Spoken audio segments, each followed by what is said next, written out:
Sahabat setia Gowori yang dikasihi Tuhan, Shalom. Hari ini adalah Senin 25 Agustus 2025. Kita mengawali pekan ini dengan semangat dan dengan penuh rasa syukur. Hari ini kita bersama-sama akan merenungkan firman Tuhan yang diambil dari Injil Matius 23 ayat 13 sampai dengan 22. Mari kita siapkan hati kita. Haleluya, haleluya, haleluya. Domba-dombaku mendengar suaraku, sabda Tuhan. Aku mengenal mereka dan mereka mengenal aku. Haleluya, haleluya, haleluya. Tuhan bersamamu dan bersama rohmu. Inilah Injil suci menurut Matius, dimuliakanlah Tuhan. Pada suatu hari Yesus berkata kepada ahli-ahli Taurat dan orang-orang Farisi, "Celakalah kalian, hai ahli-ahli Taurat dan orang-orang Farisi, hai kalian orang-orang munafik, karena kalian menutup pintu kerajaan surga di depan orang. Sebab kalian sendiri tidak masuk dan kalian merintangi mereka yang berusaha masuk.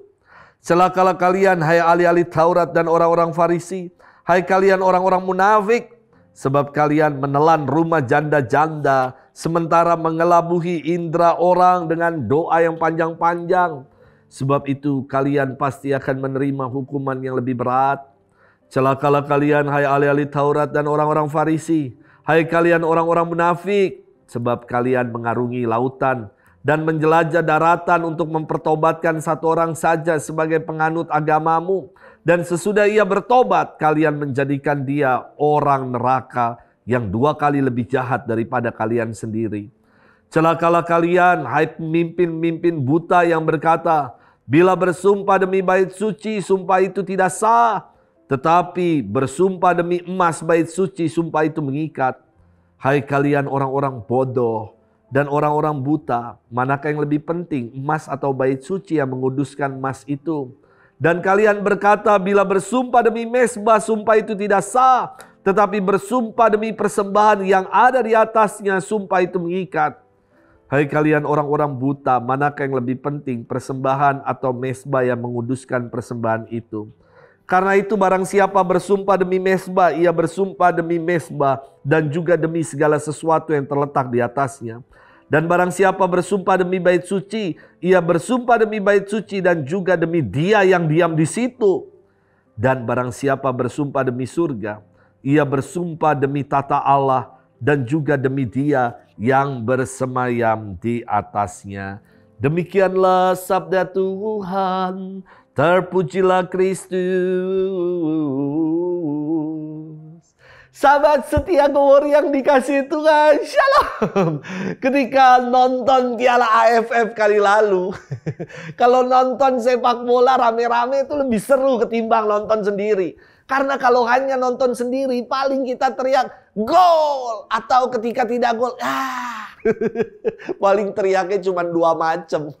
Tetapi kalau nonton rame-rame, biasanya ada komentar-komentar yang lain.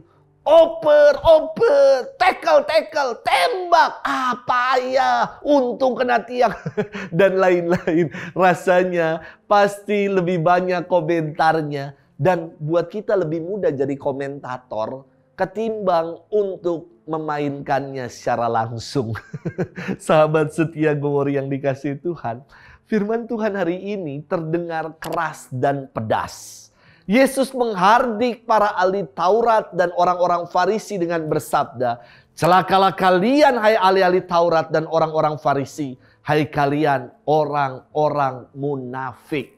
Karena kalian menutup pintu kerajaan surga di depan orang, sebab kalian sendiri tidak masuk ke dalamnya, dan kalian merintangi mereka yang berusaha masuk. Kalian mengelabui orang dengan doa yang panjang-panjang. Kalian menobatkan satu orang dan menjadikan mereka lebih jahat dari kalian. Dan kalian bersumpah demi emas bait suci." Dan selanjutnya, waduh, sabda ini pedas sekali yang disampaikan oleh Yesus. Namun dari kata-kata pedas ini tidak berarti buat mereka yang bebal. Udah dikasih tahu berulang-ulang, mereka tidak menanggapi kata-kata Yesus untuk bertobat dan memperbaharui hidup. Kata-kata itu hanya seperti angin yang bertiup begitu saja kepada mereka. Yesus berulang-ulang mengecam mereka sebagai orang-orang yang munafik. Karena mereka menjadi hambatan, bukan menjadi jembatan bagi orang untuk mengalami hadirat Tuhan. Sahabat setia Gowor yang dikasihi Tuhan, dasar kecaman Yesus kepada mereka karena mereka adalah para pemimpin-pemimpin agama, tetapi menjadikan agama sebagai kedok untuk memenuhi hasrat pribadi mereka. Mereka tidak sungguh-sungguh menghidupi apa yang mereka ajarkan. Mereka itu disebut seperti gajah di belangkoni, iso wejah ning ora iso ngelakoni. Yakni hanya bisa bicara tanpa perbuatan nyata. Mari dalam hidup ini mau menjadi pribadi-pribadi yang berkesesuaian. Antara apa yang kita katakan, itu juga yang kita buat. Kita nyatakan dalam perbuatan nyata sehari-hari kita. Dalam amalan hidup yang kita tunaikan.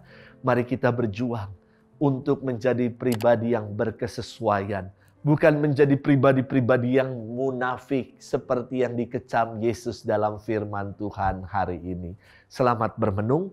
Tuhan memberkati kita semua, Bapa dan Putra dan Roh Kudus. Amin.